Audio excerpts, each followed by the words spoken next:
Welcome to the Naked Peaches. I'm Anna. I'm Taylor. I'm Sierra. Yay. Yay. My throat's a little raspy today. Maybe it'll help people tell the two of you apart. Mm-hmm. Yes. Sierra's raspy, Taylor's not. And Sierra's husband said that I have a professional laugh and Sierra has an unhinged laugh. That's how you'll know the difference. Yeah. Before we get into today's topic, I have something I need to tell you guys, which is that right now I have a zit that is so big that it's changing the shape of my face. And I need you guys to just like witness this with me. Do you see it? You see it? I see it now. Okay. I look like American Dad. My chin is like deformed by this fucking zit. So my friend Kiana just recently had this zit right here that was making her think about, and I was laughing so hard about it. That's what it reminds me of. Yeah, it's like it looks like I have a tumor growing in my chin. Like, is it really painful too? Yes. Yeah, I've that's been the worst. icing the shit out of it.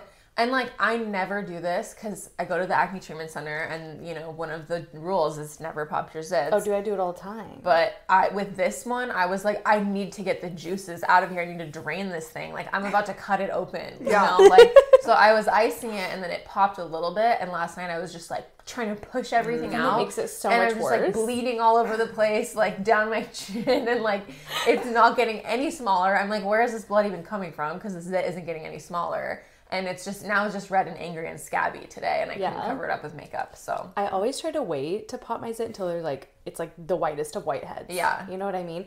Or I'll wash my face really aggressively, so then it just like pops on its own. Yeah, I love popping. That's like I'm so bad about it. I have no self-control. Like, I'll just like get in front of the mirror at night before I get in the shower, and I'm just like, sorry, I'm gonna be here for 15 and the minutes. blackheads. Yeah. Ooh. I like to pop my zits on my back. Oh, yeah. But I try not to do it on my face because I do have a lot of acne scars from doing that. Same. And so I like try not to do it so that I don't get more of them. But this one, I mean, it's so cystic, it can't even be popped. It's like there is another planet growing on my chin right now. That's the worst when it's so deep that it won't even pop, and you're just like, I just have to keep like fake popping it until like a week later when I can finally actually pop it. I mean, like, I can see myself in the mirror right now and I'm like, literally, it's giving American Dad. Like, I can't That get shit over is it. The only reason why I notice is because it's like a little red, but I can't notice you being deformed. Well, Sierra saw it. I know saw it. I seen it. But again, one of my friends had a worse situation, so shout out to Could Kiana. always be worse. It could always be worse. Okay, anyway. Our topic today is red and green flags in relationships. All of my exes are red flags. Like, there's nothing green about them. Yeah, same.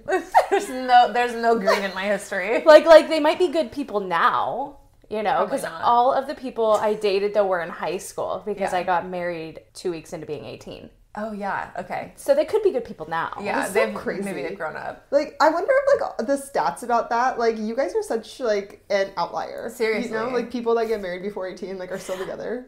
Well, sometimes I feel like things that seem like bad ideas, if it's with the right person, it doesn't really matter, you know? Like, Colin and I moved in after 3 months. Well, red flag. I dated a guy when I was 15, and he was trying to have a baby with me. And I literally was like, no. Yeah, I mean, I guess you were a teen mom, but like truly teen mom, like. Oh, yeah, it would have been trying to do truly. that. And I was like, hail to the no. He was trying to trap you. He was. And because his friend, who was his age, was having a baby with a girl that was with an 18-year-old girl. And so like he was like, we should do that too. And I was like, bro, why? Like, what about our life? I can't even drive. I'm going to school, and like this guy was a rebound because I was trying to make my ex jealous. A red flag on me. Yeah, so this guy was a rebound, but then just like went on for like way too long, and then was trying to have me have a baby, and I was just like, bro, I can't even try. Like, I'm 15, 16. Like, leave me alone. I'm so happy I didn't agree to that, and I knew that it was a really, really stupid choice. So your relationship history is like chaotic, toxic relationships when you were a teenager, basically before you're 18, and then married from 18 on. Yeah. Okay, Anna, what's yours? So Gavin and I technically started like officially dating when I was 21, but we started hooking up when I was 19. So like, and during that hookup phase, like I was seeing other guys a little bit, but I was like really I really liked him a lot. So I wasn't getting very far into it with any other guys. So I'd say most of mine was also like 19 and before, like maybe like up to 20 is like when my relationship history was like pre-Gavin only. And did you have like a hoe phase? You know, I wish I had more of a hoe phase because I had like a really steady boyfriend for like 2.5 years in high school, and then we broke up, and then a couple months later I dated this other guy for almost 2 years, and then after that I was like single for a bit, but that's when I was like hooking up with Gavin. So I guess Gavin was kind of my hoe phase, and then other people.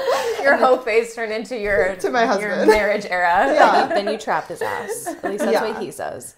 Yeah, right. I know. But I would say those two relationships were like, there was like there was red flags in them and like levels of toxicity over there, but they weren't like horrific. Like, especially compared to other stories I've heard from like current friends of like crazy stories they had from high school, they weren't terrifying. Yeah. It could have been worse. It could have been worse, yeah. What about you? So I had in high school I was a hoe. I had like a boyfriend for a little bit, but I did a lot of hoeing. And then after high school, more hoeing, super, like I told you guys, I got sober early on in college. So at first I was like having this very drunk, extreme college girl experience. And then I got sober, and then like boys were my escape, you know, because I didn't have drugs and alcohol anymore. So the hoe phase continued. And then I ended up getting into a relationship that was a 4-year relationship that like lasted most of college. And that relationship was like, it ended up being pretty toxic and like chaotic, and there were some good things about it, but like ultimately like it was I would say it was primarily a toxic relationship. It had to go. Yeah. And then when we broke up, I had like an extreme hoe phase for like a year in my 20s, and then I started dating Colin, and now we're married. I love that. So I've had a couple hoe phases like throughout my life. I'm like really jealous. Like I like really like my biggest regret is not having like a huge hoe phase. I didn't really have a hoe phase either. Like Yeah. I did sleep with quite a few people in high school, but it's like it wasn't for my benefit. Yeah. I don't look back and be like, wow, that sex was great. Like I wish I would have had like a It wasn't like a liberating hoe phase. No. Yeah. It was just like I want attention. Yes. That's exactly what it was. Totally. I mean, I would say even in my last hoe phase in my 20s, there was some of it that was like liberating and fun, and I feel like it gave me actually a lot of confidence to like date so many guys and talk to so many guys, and it helped me realize that I'm like a catch, you know? You are a catch. The catchiest of catches. But at the same time, there was always an element of like, I'm doing this because like I need it to help me feel good about myself, you know? Yeah. I mean, but sex feels good. Yeah, it was more like emotionally. Yeah, you know, like getting attention I'm from guys. worthy because they pay attention to me. Yeah. Which is what we talked about a couple episodes ago. Yes. Which it all comes back to that. always. I was also so thirsty for male attention. Like it was In high school, that's all I wanted. Yeah. I wish like I could go back and be like, girl, it wasn't worth it. And I wish I would have focused a little bit more on school and not on like boys. Someone commented in our Facebook group when we posted that episode, and she was like, the best advice I've ever heard anyone give is to like tell teenage girls like literally don't pay any attention to boys at all, and like your life will be so much better, you know, like they're always going to be there. Like how I know do you it's not? like Yeah. impossible. Yeah. But, like, It might be impossible, but I feel like when we were in high school, maybe even now, like the stuff that we read, the stuff that like we're given, like media, it says that girls that age are boy crazy, and like the stuff that we're fed might make us. Imagine if you had like a really cool like babysitter or something when you were in middle school who you were like, she's really cool, she's really pretty, I want to be like her, you know? And of course, like for me, like if someone's pretty, I'm like, I want to be like them. Yeah. But imagine, I just am thinking of my babysitter when I was that age and how cool I thought she was. And she had a boyfriend, and she ended up like having a baby really early. And Mine did too. Really? Yeah, she was like 17 when she had a baby. So I was like, oh, that's cool. You Yep. know, she's in a serious relationship. She got a man to love her. Like, of course they didn't stay together. Yep. But she, like, imagine if you had that person in your life and they were like, boys are so fucking stupid at your age. Like, don't pay any attention to them. Like, they'll still be there when you're older and they've grown up a little bit. Imagine, like, how that might have changed I things never a had little bit. anybody say that. And I also feel like in my era, and this might be the same for you, the girls I looked up to were super pick-me girls. Yes, totally. Like, I'm just one of the guys, Yeah. like, so I want to be that. Yeah, exactly. So hopefully we can, you know, if there's any middle school girl. Hopefully there's not any middle school girls. Yeah, Maybe in our stop own lives. listening, stop Well, I mean, listening. like family and Yeah. maybe our Yeah. own lives. Yeah. Yeah. Like I think a lot about Oscar's little sister, Hannah, too. And Yeah. I've always told them my boys ain't shit. Yeah, that's good advice. And like I had this one boyfriend, red flag. I'm gonna say this, but it was.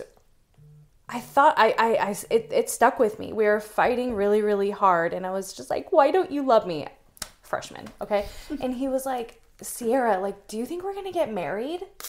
He's like, "This is just a relationship. Like, we're 14." Like, Yeah, this I mean, isn't that's that actually, serious. like, smart of him. Yeah, but it broke my soul Yeah. then. Yeah. But I'm just like, yeah, he was so fucking right, you know? And it's so true. And you don't have that perspective as a young girl. No, I'm 'cause like, you're we're going to be together forever. That's what you're chasing is, like, you know, the Prince Charming. Yeah, but they don't exist, especially in high school. No. They're just little fuckers, dude. Okay, so who wants to share a red flag first? Red flag story.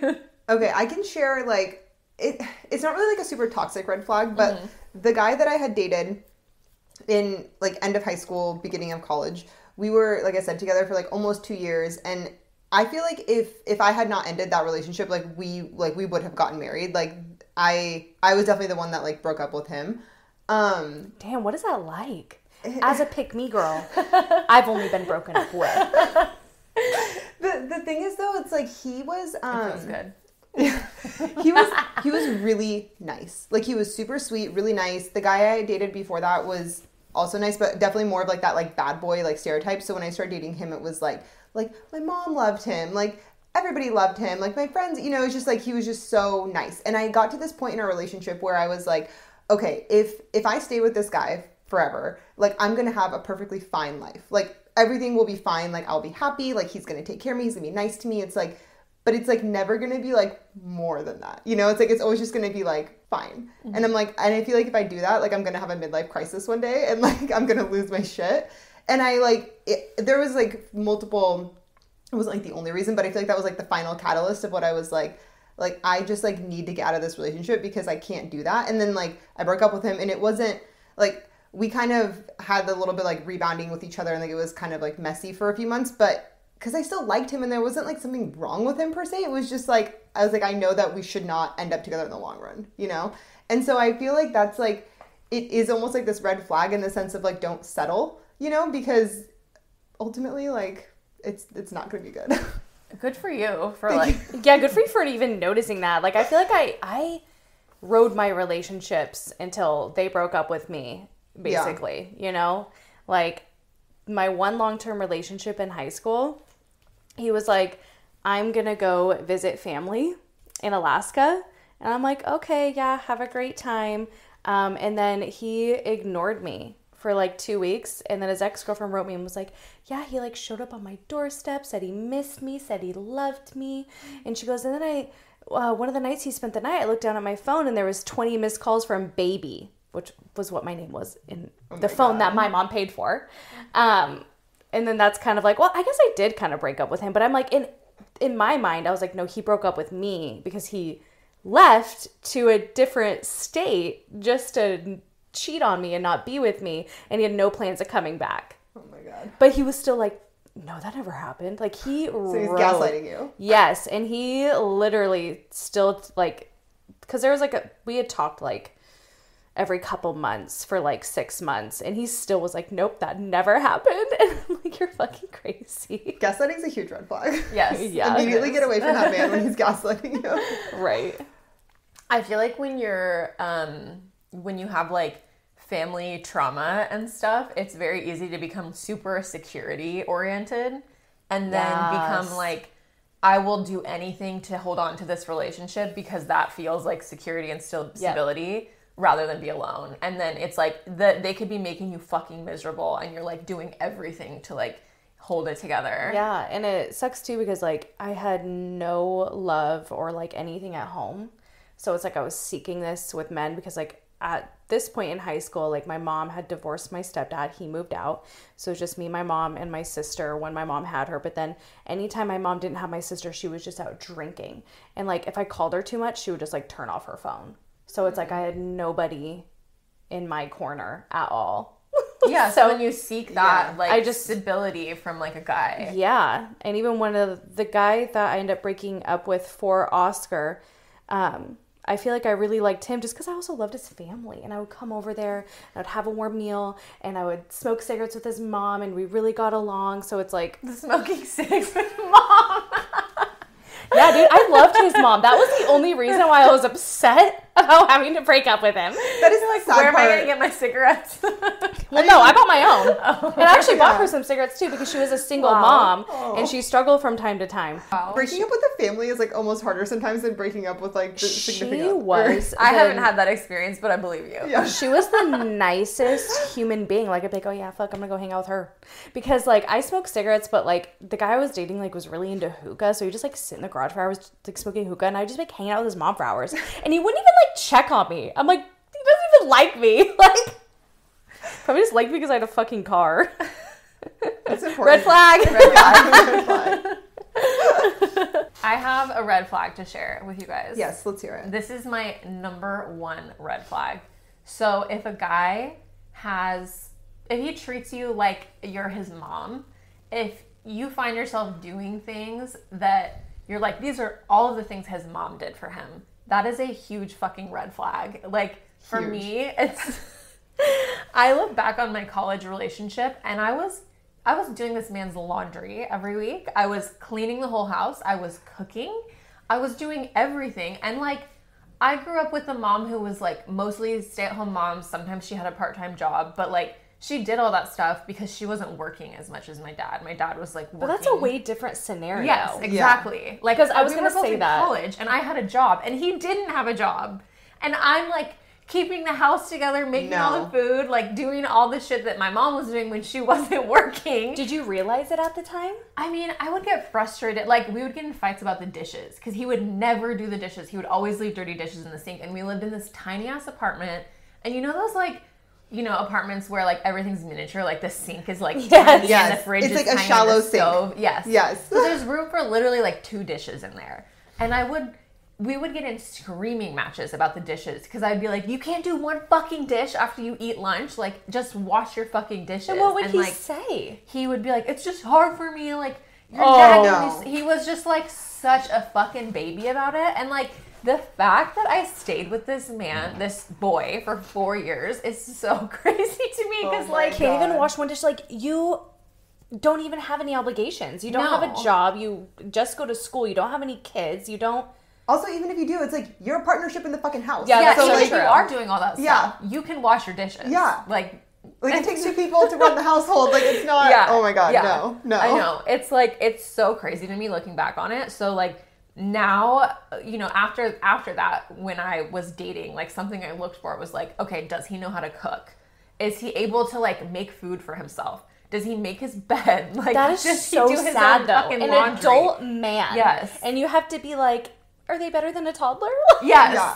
Yeah. Like, even my 11-year-old does all those things. Yeah, you need to contribute positively. You need to, like, pull your own weight. Yeah. You know? And, like, I just, like... that is a huge red flag. It's a huge red flag. And, like, now that I am married to someone who is, like, fully capable of completely taking care of himself and, like, is very independent, doesn't need me to do any of that stuff, it's, like, I do a lot of those things, but he does a lot of things that I don't do, Yeah. And it's, like, it's so nice to feel like I'm getting something in return Yeah, it's for, a like, partnership. doing those It's things. a partnership. Yeah, it's like my life is better because he's in it, because he does things for me. Yeah. He makes my life easier in a lot of ways, and his life is better because I'm in it. I'm not just, like, feeding this man, spiritually Clothing and yes, metaphorically, just being sucked dry by him. Yeah. It's so crazy to look back on, and I'm like, I could have broken up with him years before we broke up, but I stayed in it because it was, like, security, stability. Like, I want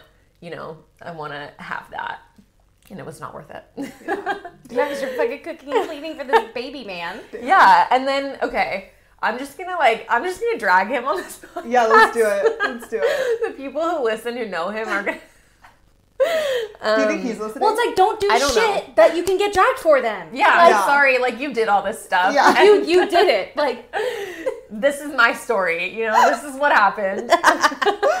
So we moved into an apartment together, And again, like, another thing that I think is really important is, like, financially, you should be equals. And that doesn't mean that, like, everything needs to be 50-50, because if someone makes twice as much as the other person, they should pay for more things. Or like a stay-at-home mom and that. But that's also, like, stay-at-home moms do. You're doing work. And you should essentially, you should feel like, okay, I'm getting paid by having access to his bank account to do this. Yeah. You shouldn't feel like you have to ask. You shouldn't feel like he's gatekeeping the money. And like you should feel like financial equals regardless of like what the dynamic is. Absolutely. And with like the financial decisions that like you guys yeah, exactly. And like, again, in this situation, because I had a job, I paid for more things. My share of like a lot of things was higher, but here's the thing.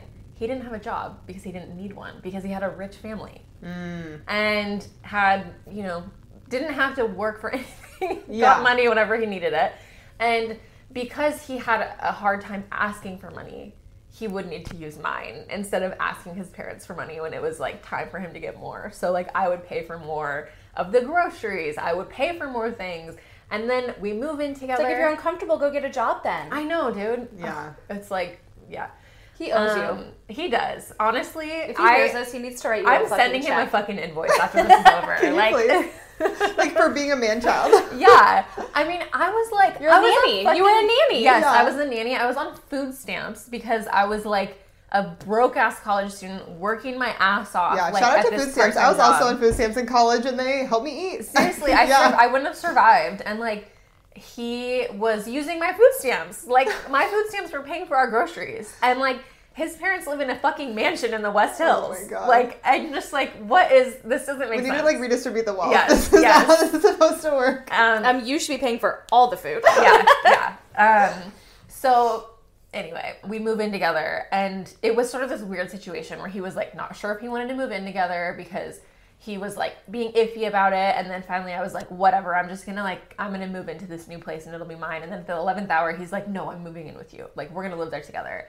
So we're splitting the rent, everything's fine. And then he decides he wants to study abroad. And he's like, I can't pay rent while I'm studying abroad. And it's like, in my mind, I'm like, well, I was gonna move into this place alone, so like, I guess I can't do anything about it. But at the same time, he had committed to moving in with me, you know? So that's what he had said to me. And even if you do go travel, do whatever, you still pay for your shit at home. Yeah. I like, mean, right? Yeah. Yeah, I mean, like, when I go to Europe over the summer, it's not like I can just be like, pause my like mortgage. Like, it's not how that works. Like, yeah. And then when he like left to go on his study abroad trip, I went with him and his parents to go like see him off at the airport. And then his mom, like, who never really liked me, like surreptitiously hands me this check. And it's like a check, but it only covers like basically like a month of his rent. And he's going to be gone for like 3 or 4 months. And I was just like, the whole thing was so weird. It's like, we didn't really talk about it. He just left and was like, I can't give you any money. And then his mom like gives me this sort of like consolation prize. And like, just the whole thing was fucking weird. And again, like, it's weird because it's in college and like, he was still dependent on his parents. And I was still like, fully independent at this point. Yeah. And I don't know. I feel like I like went on a little bit of a tangent, but like all of those things, like the like red not flag. being willing to contribute equally is a red flag. And like that person is always going to see you as like the one who's like responsible for taking care of them, and you can't like change that. It's not worth like trying to teach them. And if out of they're it. already so deeply rooted in that in college, they're not gonna change. It's only gonna get worse once they like get a real job. Then they want you to do everything at home, even if you have a job. Yeah, because then they're like, oh, I'm working, I can't do anything. But I see that all the time with even my friends, where they'll be both working 50, like the same amount, maybe even making the same amount. But the husband's coming home, not doing anything with the kids, going out, fucking playing fucking cards or like doing whatever and not helping. Yeah. And it's ridiculous. It's like that invisible work thing, you know, where it's like all of the like, most of it typically tends to fall on like the females. And a lot it's of true. I mean, even in my marriage, I still feel like I won't say I do more, but I'm the one who remembers to do this stuff and divvies out the tasks. The emotional labor. Yeah, like I still do a little bit more in that sense, but it's like I would never be like scared to leave for a week or like leave my kids in his care because he is totally fine. Yeah. I'm just the one who remembers all the birthdays and like remembers that like, hey, tonight you need to mop the floors. Yeah. So. Well, here's to you guys raising kids who are not going to be in those situations because I really they know hope better. so. Well, and another thing that I think of too is it's like I had to be in a lot of these shitty situations because my parents weren't taking care of me. And it's like I want to be the foundation for my kids that if they're in college, they get to live at home. Like, and even if they are working and not doing college, they can live at home rent free because I want them to have such a stable foundation where they don't have to rely on maybe a toxic person. Yeah. Outside of the home to be their stability, you know? Totally. Yeah. Okay, so last night I'm watching Tell Me Lies because of Taylor's recommendation. What do you think? Still gotta watch It's it. good. It's You good. like it? Okay, I gotta watch it. The finale was on last night, so all the episodes are out now of the first season. It's not okay. a gory show, right? No, No, not at all. No, it's like it's fun. But it was the Christmas episode is the one I was watching, and they basically like they're all at college, but then they all go home to their like separate houses for Christmas. And they just have all these like really toxic families. You're just like watching them and their toxic families, and nobody like wants to be at home with their family, even though it's Christmas, and they're all just like So sad. I like- hope my kids never feel like no. that. And I was like turning to Gavin. I'm like, Gavin, I was like, we cannot have a household like this for Sophia. Like we have to be like really great, and like she wants to like I want her to like want to come home for the holidays. Yeah. And it's like not that I feel like Gavin and I are like dysfunctional, like the shit that was happening in there, but it's like I just like watched that and it was giving me like mega anxiety last night. Oh yeah. But it's like it's what you were saying, you know, it's like when you're not feeling secure at home, it's like it drives you to like go accept these other things out in the that world. also aren't good for you. Yeah. But also might be a tiny bit better than your home Exactly. situation. Yeah. That's why I feel really bad for people that end up in these like relationships where they're not, like obviously like there's like a spectrum, right? And it's like it's not like your relationship's either like good or bad. It's like sometimes it like gets worse, sometimes it's better, like whatever. But these people that are in these situations where it's like they're really not happy or it's like it is toxic or all these things are happening, but like they don't really have other options, or they do, but they're really limited, and it's going to be really, really hard if they do try to leave this relationship. And it's like they're Well, that's trapped. most of Sad. the situations now. So many women are trapped, and now with like inflation and people really having to be stay-at-home moms because they can't afford childcare or whatever. There's like when I am in these moms groups, all of them talk about how they really just can't leave. There's no money to leave. Like they can't even drain the bank account because there's no money in the bank account to drain and leave. So they're just like enduring all this abuse. Yeah, you're just stuck. That's so scary. Crazy. God, we got so dark again. We always I know. But it's red But it's- flags. no, it's it's all true. these red Yeah. flags. Yeah. You know? We'll talk about green flags eventually. Yeah, we will. You know, like the last 10 minutes. Okay. Wipes their All right. own ass. I feel like we should talk about jealousy because I bet we all have something to say about jealousy as a red flag. So I would say like I'm a very like nice person. I'm like Yeah, we know. presentable. Most people that like I'm not really that. I don't know. Yeah, you are nice. Yeah, but Yes. I feel like my inner self that like really is like very few people see, like I guess like relationships, like boyfriends, like husband, whatever, like family. I have a very like stubborn side of my personality, and a very like if I get to a certain point, I'll just like draw a line in the sand and I'm like I'm done. Like I'm not doing this anymore, and I just like I'm cold. I'm like a very cold person, and like I can be like heartless, I guess. I don't know. I can't even see that. Yeah, I know. I've heard you Better talk watch about out, this before, Sophia. but I Just have not kidding. seen it yet. Gavin's listening to this podcast. He's just like rolling his eyes. It's like I know. But I feel like with jealousy, like I have a very like I just like have no tolerance for it. Like it's like if somebody's like gonna be with me and they're gonna be like jealous about like bullshit, I can't even like entertain them, or I'm gonna like fight with them about it until they like apologize to me or whatever, because it just drives me crazy. And I'm not talking about like, you know, something is happening and it's like they're jealous because like, you know, there's like real cheating happening or like whatever. I'm talking about like perceived jealousy and like Which people there is a making up lot of. so much of, right? So I would say that like with past boyfriends, like they'll get jealous about something and then I'm like, I'll just like argue with them about it because I'm like, this is bullshit. I'm not like trying to leave you.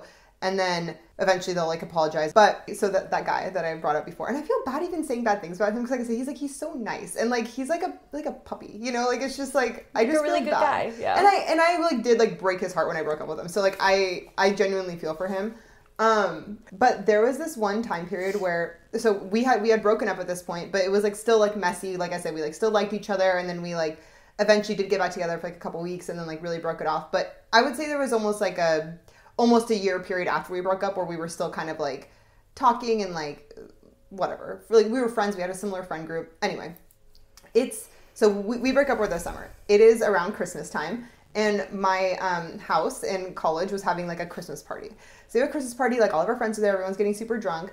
and his best friend was there, who at that point, his best friend had proposed to the girl he was dating. Like, they had just recently gotten engaged. And he was there, and that was that guy who I had said that I had gone to homecoming with, like, randomly, years and years before. The one that you refused to kiss? Yeah, yeah. Okay, side note, it always fascinates me when people get engaged in college, because it's like, how did he buy the engagement ring? I guess their parents, but sorry. I know, anyway, no, back to your story. was really, well, when they got engaged, I was very much like, why are you doing this? Like, we're in college, like, just like wait. Just like wait 2 more years. Yeah, I was super, super confused. Yeah. Because that X2 at that point was like trying to get me to like trying to get us to move in together like the year before, and I was like, no, like I'm in college, like I want to live with my girlfriends, like I'll live with boys after college. Dude, I wish I had been that smart. No, you were too busy doing dishes. I was and too laundry. busy doing laundry and wiping his ass. So we're at the Christmas party, and the friend gets really drunk, and at one point me and him are talking in the kitchen, and he starts telling me, he's like he's like, you know, I really regret that, like, we never actually, like, dated after homecoming. And he starts, like, telling me all this shit. And Disengaged man. Disengaged man, Ew. yeah. And he's drunk, you know, whatever. But also, it's, like, it's kind of a truth elixir. So it's, like, I don't, like, I'm sure there was some truth to what he was saying. I don't think, you know, whatever. And I was like, oh, haha, like, you know, yeah, like, that's ancient history, like, whatever. And I'm also trying to be, like, respectful because it's, like I said, it's his best friend. And, like, we were in that weird phase. And I'm not trying to, like, make him, like, feel weird that, like, I'm trying to hook up with his, you know, roommate or something, which, like, I definitely did not want to do. But, so he starts telling me this shit, and he starts, like, we, like, danced a little bit in the kitchen before he was, like, telling me that. But, like, everyone's dancing. It wasn't, like, weird, like, just me and him. So then he starts telling me that, and I'm like, oh, okay. And then he's like, you know, you're so pretty, you're blah, blah, blah. And I was like, and I was like, I have to go to the bathroom. And I just, like, went in the bathroom and sat on the floor, like, playing on my phone. I was like, I just need to be, like, away, like, this is getting really uncomfortable, blah, blah, blah. So I come out, and he had, like, we talked a little bit more. He leaves. And then a little bit later, like, my ex comes up to me, and he's like, are you, like, getting with him? And I'm like, what? And he's like, you know, I saw you guys talking. Is like, this is so, like, fucked up. Like, he's like, I don't know. It's like, I trust my friends, but I don't trust you. It's like, if something happened, like, you would, like, do something. And I'm just, like, sitting, and I never told him, like, what actually happened, because then, like, he's gonna, like, freak out, you know? But it's, like, that shit where it's, like, there's, like, they make up all this shit in their head. Nothing's actually happening. And then on top of that, it's, like, your friend is the one fucking hitting on me, and I, like your friend's the one who's actually being a piece of shit. Yeah, and it's, like, and I'm not even gonna tell you this because you're gonna, like, you know, freak out. But it's like, that kind of stuff that I just, like, I can't. Like, I can't with these, like, it's, like, the small dick energy of, like, you need to, like, get your shit together and, like, stop projecting your own insecurities on your partner, basically. Yeah, and you need to realize that it has nothing to do with them. Yeah. And, like, what does it change? When you express a jealousy like that and you're like, oh, I'm gonna, you know, make them tell me, like, the truth. It's like, what are you getting out of it? Yeah. Either you're gonna get in a fight because they're gonna deny it and they're gonna be like, nothing's going on, you're being crazy, or what? They're going to be like, yeah, I'm breaking up with you. Like, either way, you don't want either result. It's like, I feel like if you feel feelings of jealousy, which is, like, normal and natural, the healthy thing to do is to be like, I acknowledge this, and that it's, like, it's and also, a like, what is, it's a reflection of me, but also, like, what is the actual concrete proof? Exactly. Are you looking at a text on their phone that's like, I want to fuck you? Because that's concrete proof. Exactly. Yeah. Or did you just see them talking in the corner, and now you're like, they're fucking. Yeah. Yeah. Which is crazy. Yeah. Because it's like, I feel like it's normal to have those feelings, but then, like, if there's no proof, if that person has never given you a real reason to be jealous, like, you have to just acknowledge that, like, this, I'm just feeling this, and, like, I have to make the choice to trust them. Yeah. You know? All the guys I dated, never showed jealousy. I think it's because I liked them so much, and I was the jealous one, and, like, they're always the ones that are like, they would break up with me so easy, and I'm just like, how is it so easy for you? You know what I mean? Yeah. I mean, we've all been through that, right? Yeah. Maybe at least once, but it happened to me every time. But it's like, I was always just with these guys who fucking didn't give a shit dick about me. Mm-hmm. That's also a red flag. Yeah. Oh, yes. It's like, it's gotta be somewhere in the middle. Yeah. Like, where they don't really care if you come over, if they see you. Like, it's always like, they're really into you for the first 2 weeks, and then everything after that is like, I don't want to hang out with you. Mm-hmm. Yeah. There's, like, the guy I lost my virginity to, R.I.P., he actually passed away. Oh my god. Dark. But he would literally be like, oh, I have to go to, I think it was choir, and he would literally lie, not go to choir and, like, go like smoke weed with like a bunch of girls. Like, and he would do that to me constantly. And I'm just like, God, I wish I could go back and be like, he didn't like you. Yeah. All these mistakes led us to where we are now. Yeah. No. It like sucks that you can only get this information as you get older. Yeah. Like, you get wiser as you get older, you know? Like, yeah. it just makes me so mad. I know. What are your jealousy red flags, Taylor? I have two. I feel like there's one type of jealousy that occurs more when you're in like a situationship or you're just hooking up with someone or you're talking or whatever, which is like where if you have to do maneuvers to make them jealous, to make them hit you up, Yes. like that's a red flag. You know, Yes. if you're like strategizing and scheming and you're like, you know, Taylor Swift mastermind, you're like, I'm going to post this on my story and then he's going to see it and then he's going to text me. That is a red flag, you know? I used to do that too, Gavin, when we were like in that hookup phase, because I was like so like I just wanted him to like want me so bad. Yeah. But you didn't want to like seem like you wanted him, so you're like, okay, I'm gonna like do all this stuff to make the stars align, so then he'll write me instead of me just texting him. Yes.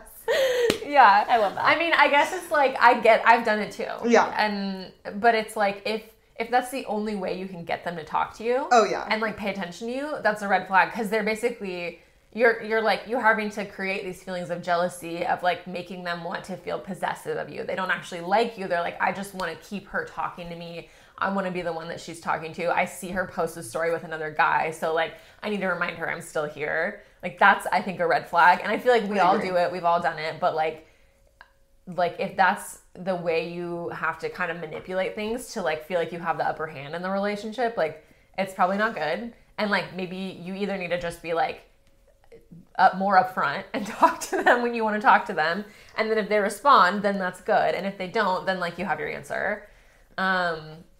So that's like that's one type. But the other type that I feel like I've experienced, and again, this was with my ex, like, sorry, you're being dragged. I feel like he was very jealous of my accomplishments and successes. Oh, that's the worst. That is so jealousy. Worse to me than being jealous of like, you know, some like a guy liking my picture or me going and talking to someone. It's like so much worse, because I felt like I had to kind of diminish my successes and like not brag, you know, so to speak, and like make myself feel smaller basically, to not make him feel bad. And that's like such a red flag, because your partner should just want you to be happy. That should be the main thing that they want for you. Your number one cheerleader and supporter. Yeah.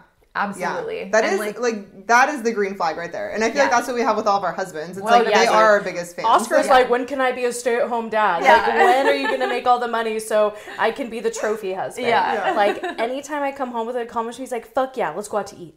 Yeah, exactly. And that's how it should be. And like, if they're jealous of you when you achieve something, if like the first thing they think when like something good happens to you is like, well, that's never happened to me, that's a fucking red flag. Like that person is selfish. Say? Yeah. So in college, I told you guys know I was an English major and I minored in writing, so I took a lot of writing classes. You're a bomb-ass writer. Thank you. And there were a couple times where I entered this like award that they do at Portland State, where all of the like English majors can submit writing, and then they pick the best one basically each year. And there's a couple different categories. But I submitted in the nonfiction category twice, 2 years in a row, and I won both. Well, now years. I want to read this. Congrats. Well, unfortunately, this is one of the great tragedies of my life. When I fucking stopped working at PSU, I thought it would be like when college students leave PSU, where you have access to your email for like 30 days or 60 days afterwards. But no, they cut me off as soon as I stopped working, because that's just like, it's different for employees. It's like a job, yeah. Yeah, and so then I lost all of my like content that I made while I was in college, because it was on that like Google Drive. And so like every essay I wrote is like, I feel like I'd be like, hire me for one day. Oh my God. I mean, I've tried. Like I asked them about getting it back, and they were like, it's gone. And so that's one of the great regrets of my life. There should be like a probational period. There is. It's never gone. Nothing is ever gone from the internet. I know. Like, well, I've never asked for the archives for those awards, so maybe I need to ask about those specifically. Yeah. Because like I've asked for my Google account, but like the archives from like the submissions might still be somewhere. So I'll hit PSU up, and if it's, you know, if they still have it, I'll share it with you guys. But I won it with Naked 2 years in a row. Yeah, I'll share it with Naked Peach. Congrats for winning. It was a huge accomplishment for me, because I you know, to win out of all those submissions. Yeah, like, there's a lot of fucking people, Yeah.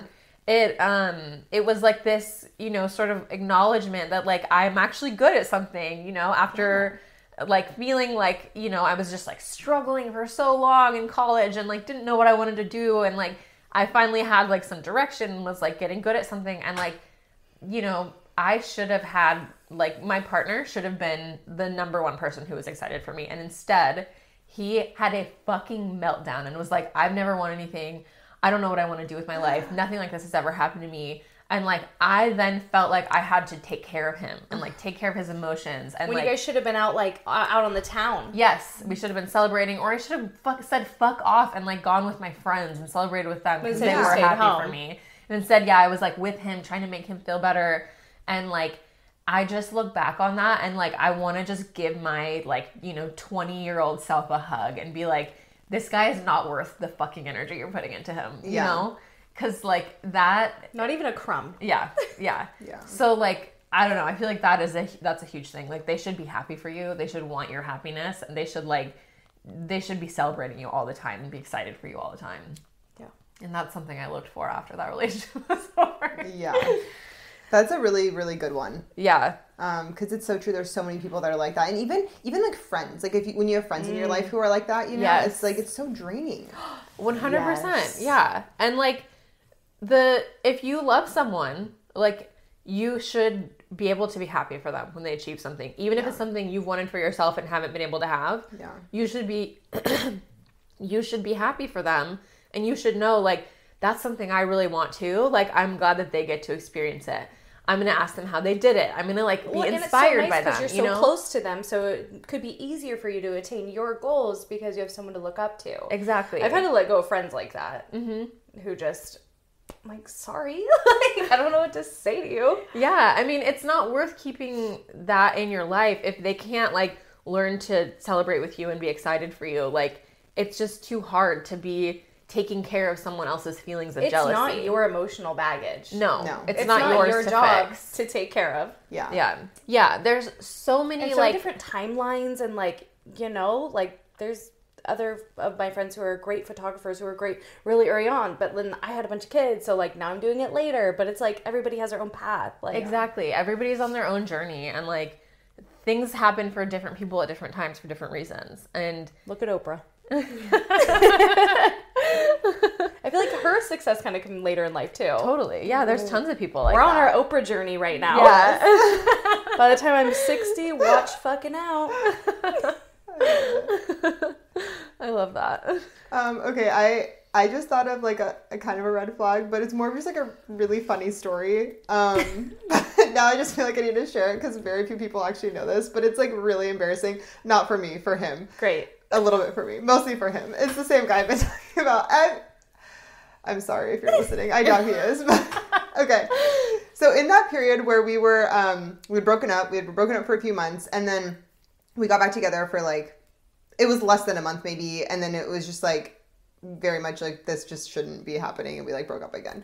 So we get back together, and I was very much like, I want to take it slow. Like it's like he had given me some jewelry that I worn a lot, and I was like, I didn't really put the jewelry on right away, and I was like, let's just kind of almost like restart this whole thing, right? And so I also like wasn't like, okay, like let's have sex today. Like, we just got back together. And so it had been maybe like a week and a half, 2 weeks or something. And like, we still hadn't had sex like again. And I just wasn't like wanting it, which to me at that point just should have been like, Yeah. like leave, like why are you getting back together with him? And Yeah. I think I kind of knew that too, but I was like, whatever. So It was like a pity get back together. Like you were doing him a favor. Yeah. And I think like maybe like that night I wanted it, like when we got back together but then like the next morning I woke up and I was just like in my feels, you know, like I was sad. Anyway, so we're not having sex. Clearly he wants to have sex. Whatever, he's a man. But that night we like were at his house. We were like watching a movie and I was like, I don't want to have sex. I was like, we can like sleep naked together, but like I didn't want to have sex. Like we made out a little bit. I was like, whatever. So I go to sleep. So it's the middle of the night and I'm half asleep. I'm like starting to wake up and I'm scared. I smell rubber, like a condom, like the way a condom smells. And I smell that in the room and I'm like, I'm like, wait, like, we didn't have, I'm like confused, right? I'm like, why does it smell like that? And the bed is kind of shaking a little bit, and I'm like, what is happening? So this was right around the time where I Love You Man came out. Have you guys seen that movie? Is going. No, but I know where this is going. I have no idea where this is going. Like, I'm like, tell me more. So in I Love You Man, he talks about how he jerks off into condoms because then there's no mess. So I wake up to this man jerking off next to me in bed, and I'm like laying there. You can't just go to the bathroom? Yes, and I'm laying there and I don't know what to do because I'm so like, I'm embarrassed for him, I'm embarrassed for myself, and I'm just like, I need to wait till he finishes because what else am I going to do? So I lay there. Let him finish. I lay there pretending to be asleep. I would have been like, he finishes, and I was like, oh my god, oh my god, oh my god, and so I just like, it's like, I was like, okay, like this is what happened, at least this is done, like I'm gonna go back to bed. I kind of like make myself really small in the corner of the bed, and I just like, I'm like, I just need to fall asleep. Next morning, like wake up, leave, you know, I'm like, okay, like see you later. I get to campus and I'm like, I can't stop thinking about this, and so I text him and I'm like, listen, like, I know what happened last night. Like, I woke up, like, we don't need to talk about it. Like, it's fine. Like, I don't want to embarrass you, but, like, can you just not do that anymore? Because it, like, makes me feel really uncomfortable. Like, and we were, like, sleeping in the same bed together, like, a few nights a week. But, like I said, we just, like, weren't having sex again. And I was like, please. And he was like, what are you talking about? Just go to the bathroom next time. No, but he gaslit me. He's like, what are you talking about? And I'm like, I know what happened. He's like, I would never do that. That did not happen last night. And he, like, denied it. And I was like, oh, my God, like, how can you deny this? Like, it's like you were literally jacking off in the bed next to me. Like, it's not like something that you can just deny. And then the fucked up part is a week and a half later, he did it again. He almost did it again. He like, I felt the bed start moving, and I rolled over and I hugged him basically, like and he stopped, and then he passed out.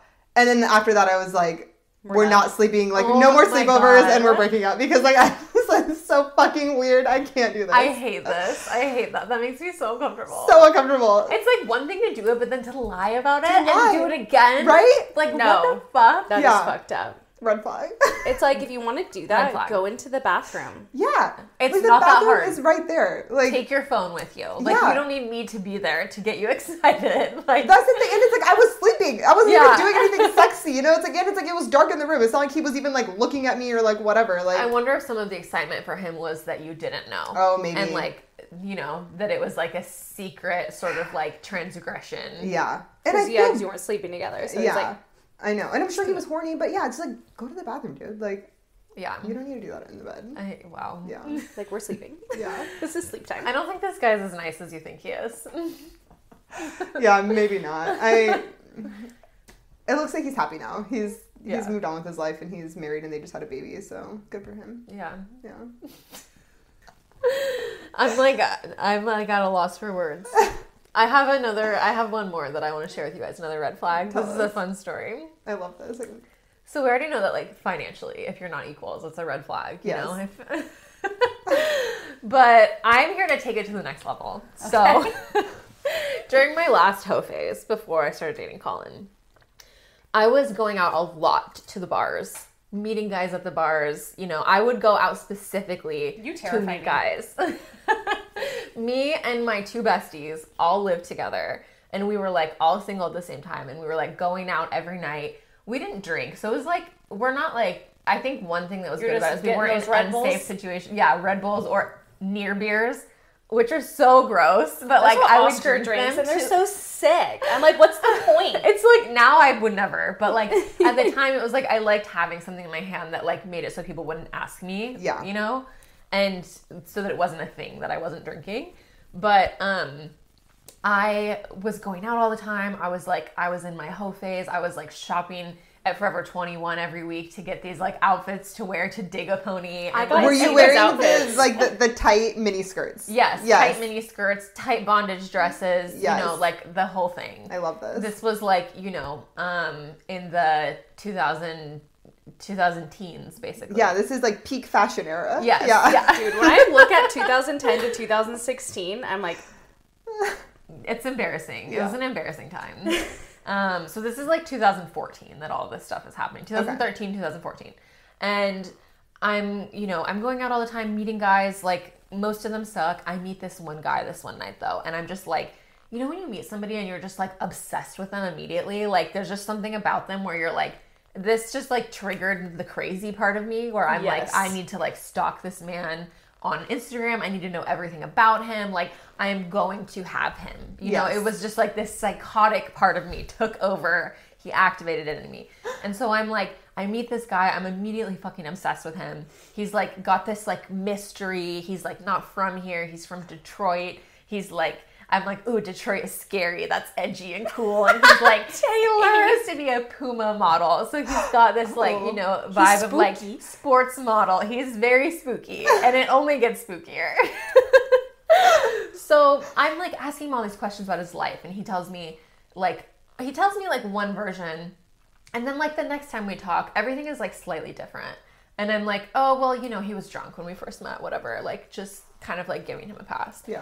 And we start like hanging out, we start dating because I'm like, you know, again, Taylor Swift mastermind. I'm like making all this happen. I am like strategizing, I'm scheming, I'm running my text by everyone else to like say the perfect thing to like get him to want me. And I'm like, yeah, I mean, can you even send a text without it being like proofread by multiple friends? Yeah, exactly. And I'm like, I have this, you know, I'm playing the long game. I'm like, I'm gonna marry this guy. And of course, Taylor. I'm like, I'm making it happen. And so like, you know, on our first date, we're like, we go on a hike in Forest Park, which I'm like, oh, this is like, you know, fun and different. Like someone who doesn't want to go for a drink with me because I don't drink. And I like, you know, I'm always having to go on these drink dates and get a Diet Coke. And then we like, you know, we're ending the date and like, it turns out like he doesn't have a car. And he's like, can you give me a ride home? And I'm like, okay, I mean, I guess he just moved here, so like he's still kind of like figuring stuff out. I feel like I know where this may be going. So I take him home, and you'll see. We go, and it's like this apartment complex, and it's, you know, there's nobody there. It's a 1-bedroom apartment, and we end up hooking up in the bed, and then he tells me afterwards it's his cousin's bed. It's not his bed. He's been sleeping on the couch. And I'm like, I mean, you know, he just moved here. He's like, I'm making excuses. I'm like, he's figuring it out. Like, he doesn't, you know. And it's college. You're like, you know. No, this isn't college. Oh, okay. I was like 24. Okay, still. I feel like it's still like an age where people are still figuring things out. You're still figuring it out. Yeah. Early 20s, you know, whatever. Like, it's fine. It's fine. And so then, you know, we just like, we continue on. And I'm ignoring this. I'm ignoring the fact that he doesn't have a car. He doesn't truly have a place to live because he's living on someone's couch. And, you know, more and more things are popping up. Like, stories aren't adding up. He tells me a story about he has a kid, it turns out. Didn't know that. She lives in Detroit. His ex-girlfriend kidnapped their kid and set their house on fire. I doubt it. Is that true? I don't know. At the time, I was like, wow, she's crazy. I fucking doubt all of those things are true. But, like, all of these stories are just, like, nothing adds up. Nothing makes sense. And I'm just like, we're going to get married. And I'm going to marry this homeless man. Yes. Because he's hot. And he has a nose ring. And my friends are like, we fucking hate him. Like, why is he showering at our house? Like, because he's homeless. Like, we don't want him here. I'm like, you guys are so judgmental. You're assholes. Like, and I'm just like obsessed. I'm sucked in. I'm telling my best friend who doesn't live here, I'm telling her like, I think he's the one. And she's like not here to see what's really going on. Yeah. So she's like the person I'm telling about all this. Yeah. And like the friends of course, who are, like, you can't say it to anyone else. The friends like, who are my roommates are like, no, this man is a walking red flag. And I'm just like not talking to them. And so I'm continuing on with this like psychotic relationship that like doesn't make any sense. I'm being lied to every day about everything. And I'm just like, you know, this is perfect. This is amazing. I'm so happy. And at the time I had this like dream of like moving to New York or LA to start my like writing career. And obviously things turned out differently and I'm happy they did. But like at the time I was really, really like serious about that.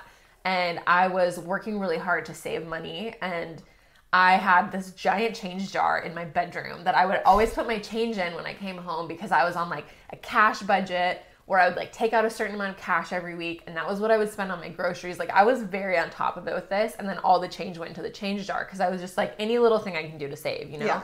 It was this like giant vase basically. And one day I'm at home and I like realize the change jar isn't where it's supposed to be. Like I go to put my change in and it's not there. And I'm like, that's so weird. And so I like look around the house, can't find it anywhere in the house. And I asked my roommates, like, did you guys touch it? And they're like, no, of course we didn't touch your change jar. Like, who would do that? And I can guess. immediately I know. Like, deep down I know what happened. But I'm like not willing to really admit it yet. So I text him and I'm like, did you take my change jar?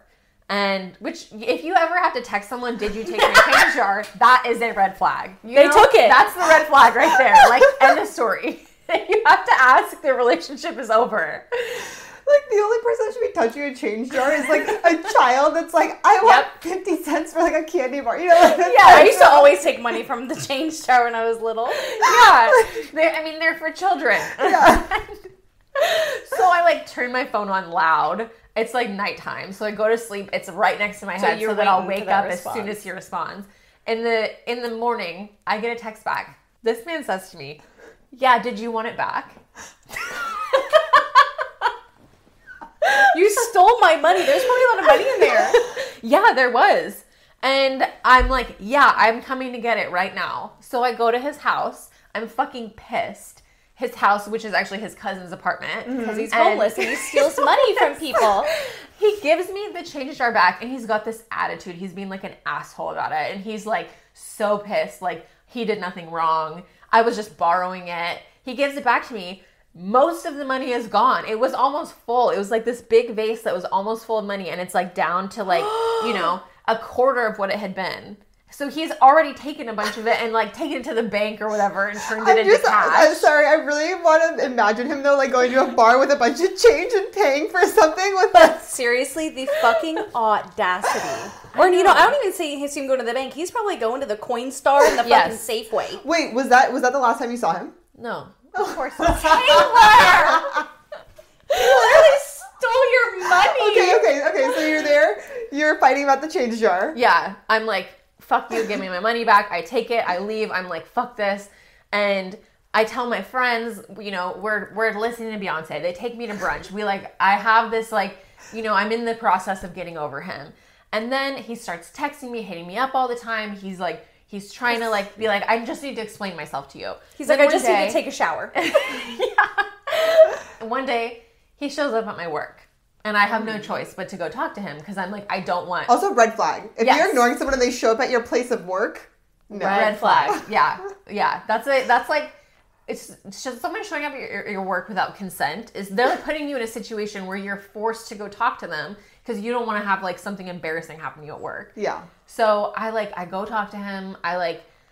He's like explaining to me like I just like really was like embarrassed and like I'm just really struggling and I just like it was stupid. I shouldn't have done. And he somehow convinces me that it was okay. And I'm like, okay, I like, you're like this poor little baby. Yeah. I mean, clearly I have a thing for these men who cannot like take care of themselves. And thank God that I ended up marrying someone who's like very, very good at taking care of himself. I've heard he's good at taking care of you too. Yeah. When you're sick. Yes, he is. And I secretly start kind of seeing him again. I don't tell anyone though, because I'm fucking humiliated. Like I know how embarrassing this is.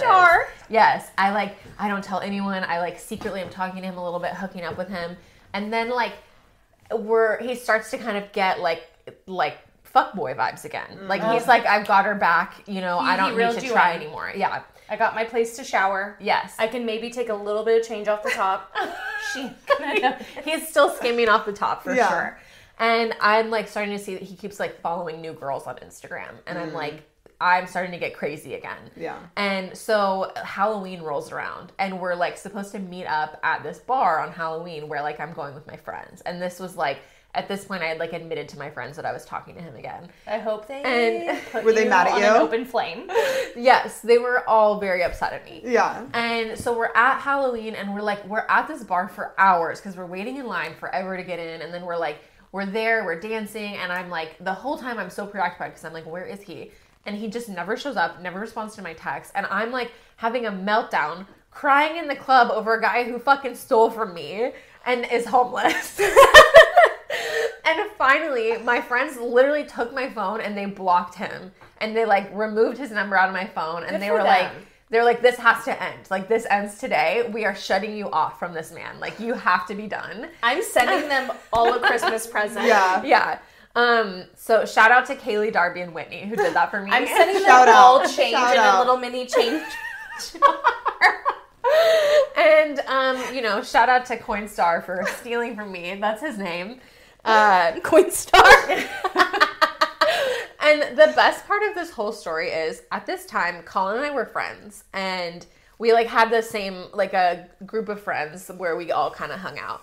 And I remember telling him this story and, like, being like, I just don't know what to do. And he's like, he stole from you. Like, what are you talking about? There's no, like, I don't understand what you're questioning here. And I'm like, yeah, but he's like, we just have this, like, really strong connection. And, like, you just don't get it. And he's like, there's no... That's a red like, flag. You just don't get it. Yeah, that is a red flag. My 11-year-old says it to me all the time. If you have to say that to, like, explain a relationship, it's a no. And he's just, like, looking at me like, this girl is crazy. He's like, I'm going to marry her. And then, like, literally a couple months later, Colin and I went on our first date. Aww. He's like, this girl needs help. She's getting stolen from. Like, wait, how did Colin, like, because you guys were friends, like, how did it transition yeah, I've to, never like, heard this, like, first date? story. Okay, so to be clear, Colin may think he started it, but Were you masterminding? I was masterminding, Taylor. my friend, I was telling her, I have a crush on him. He's like he's really cool.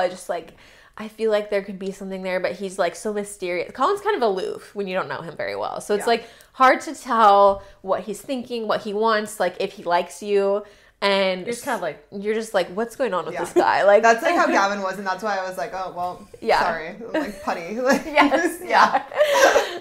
And like now it's like very clear to me, but I can see that other people still have that experience with him when they like get to know him. yeah. So I was telling my friend, like, I need you to like help me, get in, like work this for me. So she like kind of plants the seed with him, like, oh, Taylor's like, she's finally out of this thing with Coinstar. Like, what do you think about her? And he's like, well, yeah, she's really pretty. And like, Ooh, he's well, like, you're like, well, it's on. like, It's on like Donkey Kong. That's all I needed to hear. Say less, bestie. And so like I have this friend who's kind of like she's feeding him stuff about me, and then she's telling me what he's saying. You have really good friends. Yeah, you do. I do. Which friend was this? I do. It's my friend Aubin. You guys don't know her. We gotta meet her. But she was the Cupid in me and Colin's relationship for sure. And she's like, just encouraging him to like shoot his shot, and I'm like, you're just waiting. You're like, I put together this movie night where it's like we're all gonna go see Mad Max, and I'm like, it's like a group of friends, and I'm like planning it, but like my goal is to sit next to Colin so that we can like be at the movies together and this like is giving middle brush school. arms. I love this so fucking much. And then his fucking friend sits between us. Like I'm trying to like Ruins the make it whole happen, movie. and I'm just like, okay, well, you ruined my plan. And then Colin ends up texting me after the movie, and we're talking just like kind of casually, and he says something about how like, oh, I like, so and so like pissed me off because I wanted to sit next to you, and I was like, well, I bet you did. You're like, now it's worth it. Yeah.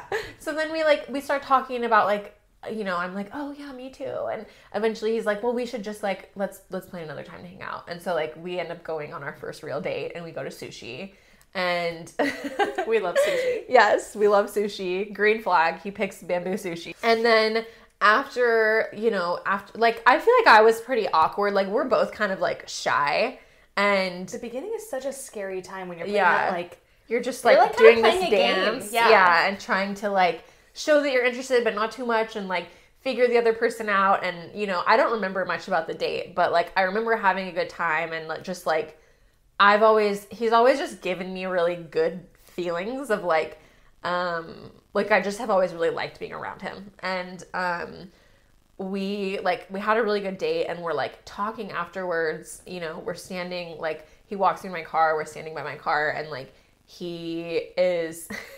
Colin had fixed my window at a point when we were just friends. He had fixed my window because I had a window that like wouldn't roll up in my car because I had an old shitty We've car all been this there. time. Yeah. I feel like that's like the college era. Yeah, he had like fixed it up with like a bag and like taped it all. And then we're like standing outside of my car and he's like peeling the extra tape off the car. And then he like does this move where he like peels it like all the way. And so he's like having to get closer and closer to me. And then like he grabs me and we start kissing and like, you know, that was how it all started. But I was like, smooth. yeah, So very cute. smooth. But yeah, that's the story of how we started dating. But like so many green flags because he was like, you know, he was helping me come to my senses or trying to help me come to my senses with Coinstar. He was This name, I die. he like chose the restaurant. He planned the date. Like he wanted to go on a date with me. Yeah. And he was like already like fixing things for me before we ever even started dating. Like he was fixing my car. He's a good friend. Out of the He goodness was of his taking heart. care of you Yeah. in a way that no other, like these men, you were taking care of them. Yeah. They were stealing from you. Yeah. In the Instagram thing, we need to put a Coinstar machine Yes. in the story Yes. Oh my god. We do. as a teaser. Oh my god, we really do. Yeah. So I don't know what happened in Coinstar. I don't know if he still lives in Portland or if he like dragged his Went back to sorry ass back to Detroit? Detroit. Yeah. Like, yeah, Coinstar, if you're listening, all my friends hate you. We're all right about you.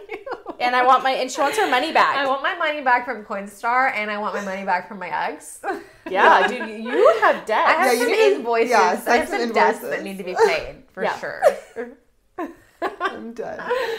Well, now we have some great green flags, though. So, That we're gonna start talking about now. Yeah. yeah. What are your green flags? I guess the non-jealousy for me. Like, just always being happy for you.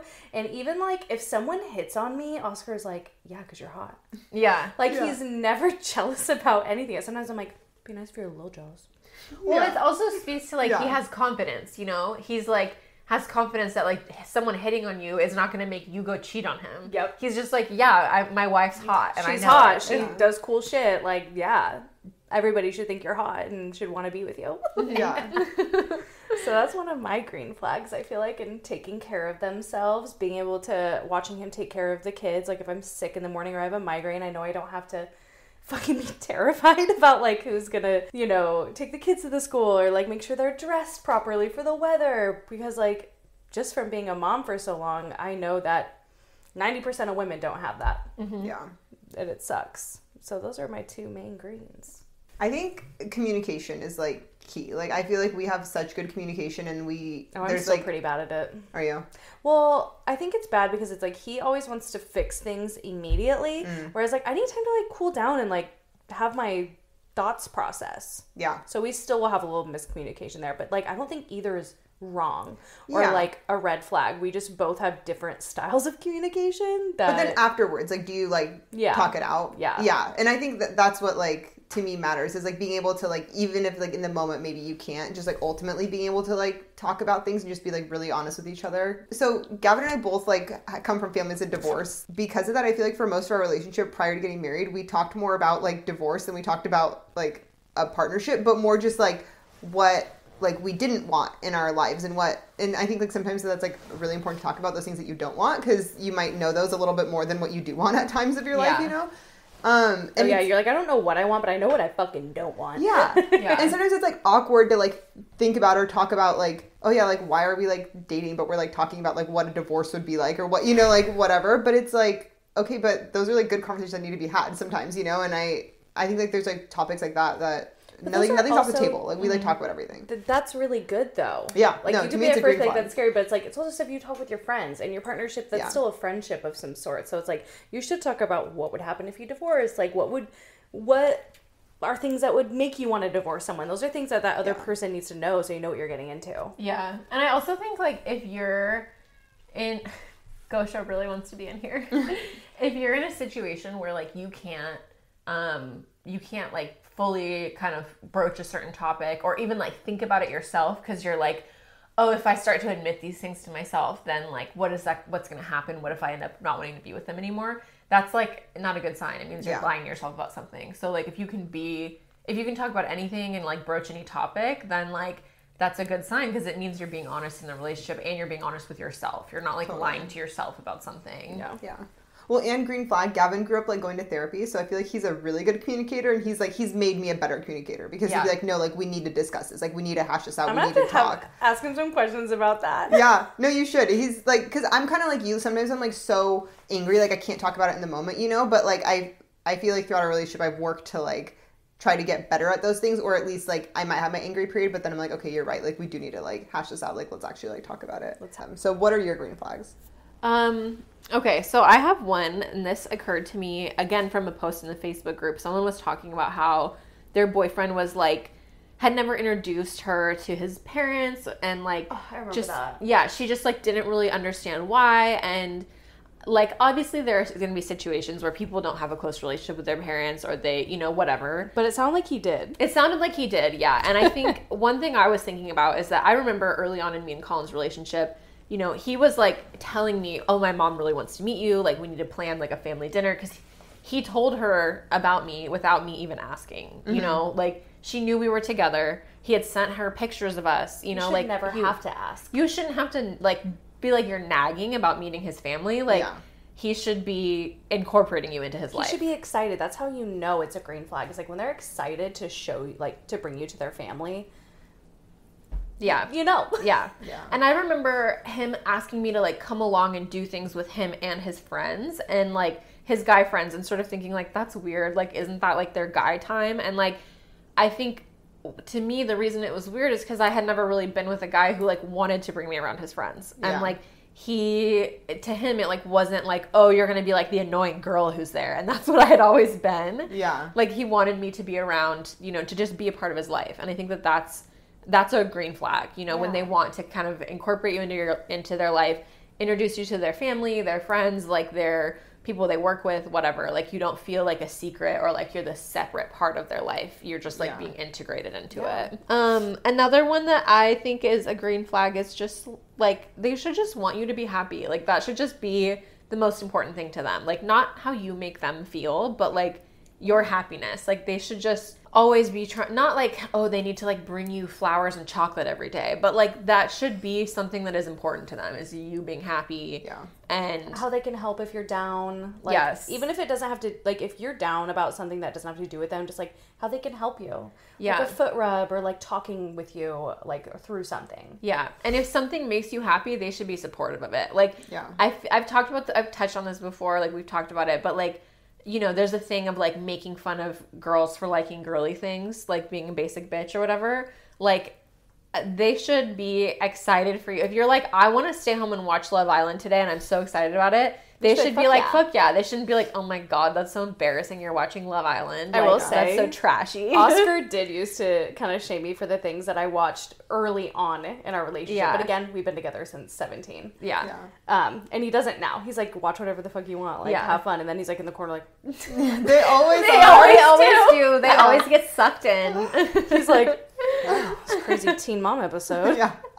But like the day the Taylor Swift album came out, Colin texted me and I thought he was trying to let me know that the album was being released, and I was like, oh my God, of course I already know about this, Colin. But he was just telling me like, oh my God, Taylor Swift album today is so exciting, because he knows how much I love Taylor Swift and how much of a Swiftie I am, and he was just letting me know that he was like happy excited for me that I was going to get to listen to the new album. Sweet. Just like things like that, you know, like it doesn't matter, it shouldn't matter to them that like, you know, what your interests are, just that you have them and that they make you happy. I think on that vein too, it's easier to like have a really good partnership and like a good relationship if both people have their own, like you're content with the stuff going on in your own life, you know, and then you're like coming together and like you have your life together, but you also have like these like separate things too. I think it's so important to have that, like have separate things that you do on your own, and then you can like come together and be happy for each other about those things. Like you don't have to like all the same things or do all the same activities together, but you should be able to be happy for the other person that they have those things that they like. Green flag. Green flag. Also, I feel like, okay, this is like maybe hyper specific, but if you're ever getting boudoir photos done or thinking about getting them done, I feel like they should be happy for you. They should be excited for you.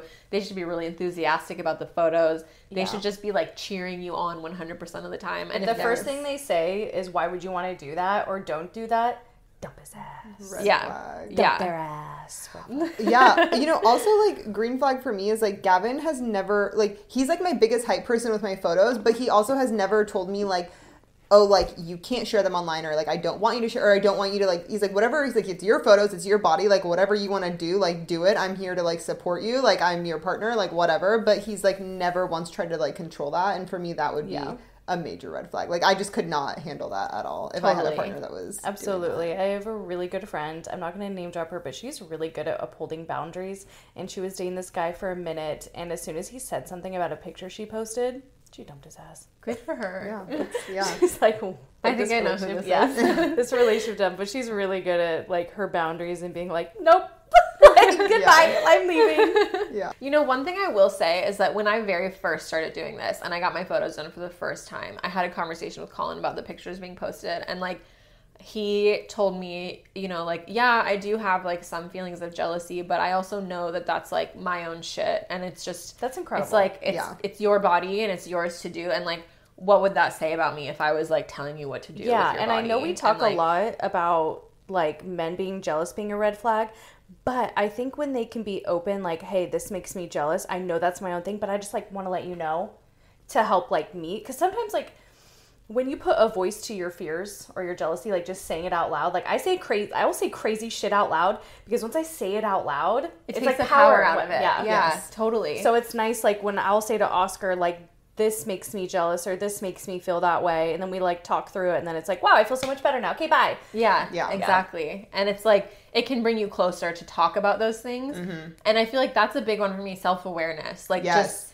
having self-awareness and being able to, like, see where you're being, you know, maybe unreasonable, irrational, whatever, and then acknowledge it. Like, that is such a important thing. And I feel like I've spent a lot of time in therapy trying to become self-aware, and I really try to be self-aware. And so, like, it can be hard sometimes. There's some times where I'm like, people are like, oh, you're so self-aware. Then there's other times that, like, someone will call something out and I'll be like, I didn't even think that would hurt your feelings. Mm-hmm. You know what I mean? Totally. Yeah.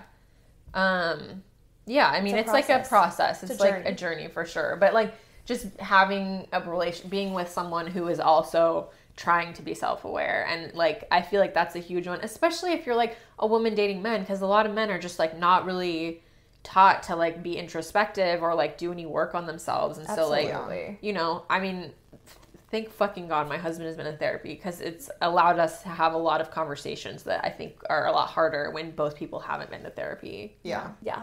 No, same. And, like, I feel lucky. Like, I feel lucky for our relationships that we have. Yeah. And obviously, it's like, it's not just luck. It's like their relationships, right? They take work. They take, like, time. They take these, like, weird things that we talked about that, like, we went through in the past. But I don't know. It is crazy, like, after all the bullshit that we've all put up with, that we ended up with such good partners. Because I feel like I could have easily ended up with someone who me too treated me like shit. Because Like, I allowed honestly, that stuff to happen. Think about how quickly I probably would have had a way different life. Yeah. Like, extremely different. And I'm really thankful for that. But me and Oscar did have a lot of growing up to do together, which was really, really hard when you have, like, a baby and stuff.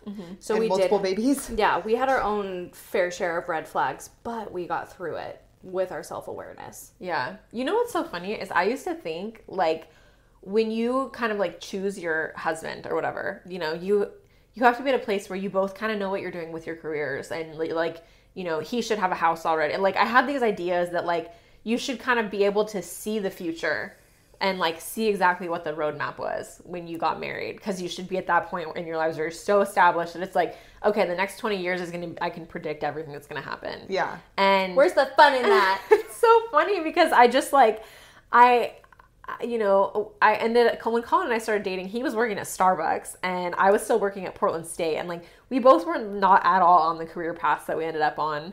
We were both, like, you know, just, I feel like we both didn't really know what we wanted to do or where we were going to end up. Like, but none of that ended up mattering. It wasn't like, oh, I need to know what he's going to do so I can know he can support me or whatever. It was more like, okay, I know that, like, we can grow together and we can, like, we trust each other, and, like, no matter how life changes, like, we can get through it together. And, like, that ended up being way more important than actually, like, him meeting these certain milestones or whatever. Does that make sense? Yeah. Yeah. Oh, yeah. Love to see it. Okay, I feel like we should go into our obsessions. Okay.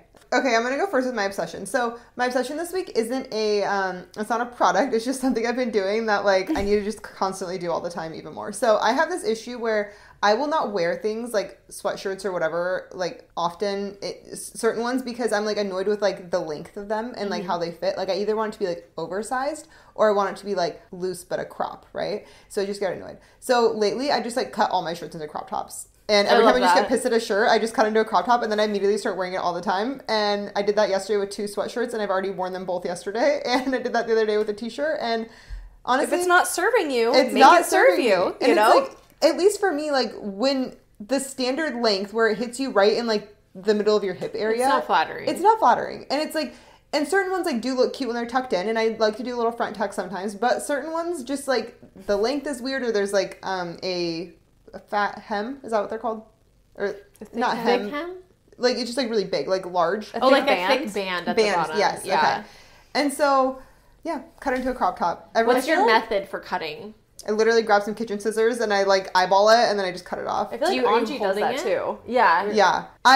Actually yesterday what I did is I lined it up on my floor because like the hardwood was making a line and so I just cut along the hardwood. That's really smart. I'm going to try that because I have some shirts that are not serving me. Yeah. I love that obsession. That's a good one and it's free. Yeah, it's free. Yeah, anyone can do it. Cut up all your shit. Yeah. Okay, my obsession is this newsletter that I subscribed to recently called The Unpublishable. And you know me, you know I'm a reading girly. I'm a writer. I like to read and write things, and I love to find like interesting new writers. And it's this woman who used to work in the beauty industry for a long time in like PR and worked in magazines, beauty magazines.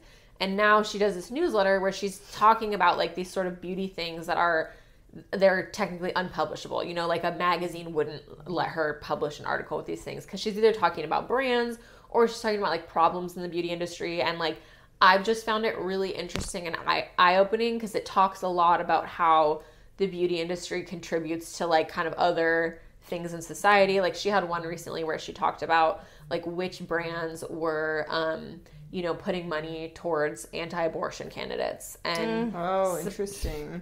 Unfortunately, it's almost all of them. Are you serious? Yeah. Well, I'm going to have to figure out what that fucking list is. I'll forward you the newsletter. Please. Yeah, send it. Yeah. But her most recent one, I was reading it. This one was like a little bit more of an essay than it was like an expose or anything.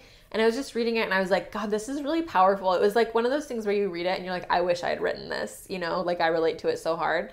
And so I was going to read it. It's like kind of heavy. It's like not as fun as our usual obsessions are, but I feel like it's so relatable to like some of the things we've been talking about. Cause she did this essay about how, you know, all of these like beauty products have been like candy flavored and like going back to like the days when like, do you remember when Jessica Simpson had her like body sprays that were like edible? Yes. That they sold at like Claire's and shit. Yes. And it was like marketed to us as like 12-year-old girls, and this whole idea of like creating beauty that's like consumable and then you kind of become the product yourself as a woman. It's like I want to be consumed, like I'm edible, I'm like yummy, and like kind of turning yourself into a product with this stuff. And she said it in such an eloquent way, but I'm going to just read the quote that that I really liked from it.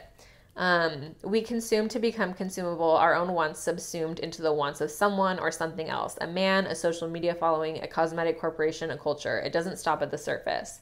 I want you to see me becomes I want you to approve of me becomes I want you to validate me. I want you to repost me. I want you to share me. I want you to tell me what to do and who to be and how to look. And I need everyone to believe I do this all for me. And then suddenly you're 30, you're lost, you're gone. You don't know how you want to fuck or what you want to wear or where you want to go for goddamn dinner. And I was just like, yeah. Wow. That really does kind of sum up being 5 years old till 30. Yes. Yeah. It really does. Because I feel like, I don't know, this year, I've been going through it. Mm-hmm. Like, what do I actually like? Yeah. I even recently stopped drinking. Because I'm like, is that even serving me anymore? Or is it because I think that's what I want? Yeah. You know what I mean? Like, there's just so many things. I feel like so many of us who are in our early 30s are going through this right now. Kind because of like a tiny little crisis. It's like, what? Like, how am I actually going to be me? Yeah. Yeah. Who is me? What do I actually like? And what has just been sold to me? Yep. So this essay she wrote just really, like, touches on that so well. Now I like her, so I'm going to follow her on everything. Yeah. Yeah. I I like Her name is Jessica DeFino, by the way. Okay. And we'll link this like in the story Yeah. and everything. What's your obsession, Sierra? Well, I've been thinking about it because there hasn't been much to be obsessed about, but Gosha. I am obsessed with Gosha. I've been wanting to get a cat for so long now, but every time I see him, he is an angel. You are so lucky. He's such a good boy. He's such a very good lucky. cat. I am a cat person, but I haven't had a cat in like 8 years You need one. because Yeah, it's time. What's stopping you now? we're renting. That's my only reason. But Can I you feel not like have one? we have a no pet policy. But I'm like, but I can make it an emotional support. Yeah, what if it's a therapy No one's gonna animal? know. Yeah, and it kind of is therapeutic for me. Like my kitties in high school, they got me through it. Like they got me through some very, very dark times. Yeah. Cats are the best. You They should are. definitely get a They cat. really are. Maybe you should get a Christmas kitten. I think you should. Okay. Where can people find us? So at Naked Peach Boudoir on Instagram, TikTok, Facebook, nakedpeachboudoir.com, our beautiful new website. Shout out Jenna. And then you can find me at Anna McLaughlin Photo. You can find me at T Smells with a Z. You can find me at Sierra PDX, CIARRA PDX. We'll see you next Tuesday. Bye. Bye. We just want to remind everyone that today's election day. So if you haven't cast your ballot, please go vote. Especially if you live in Oregon, this is a really important election. And your voice counts, especially this year. Yeah, 1,000%. Please vote. Yeah. Bye. Voting's hot. Bye.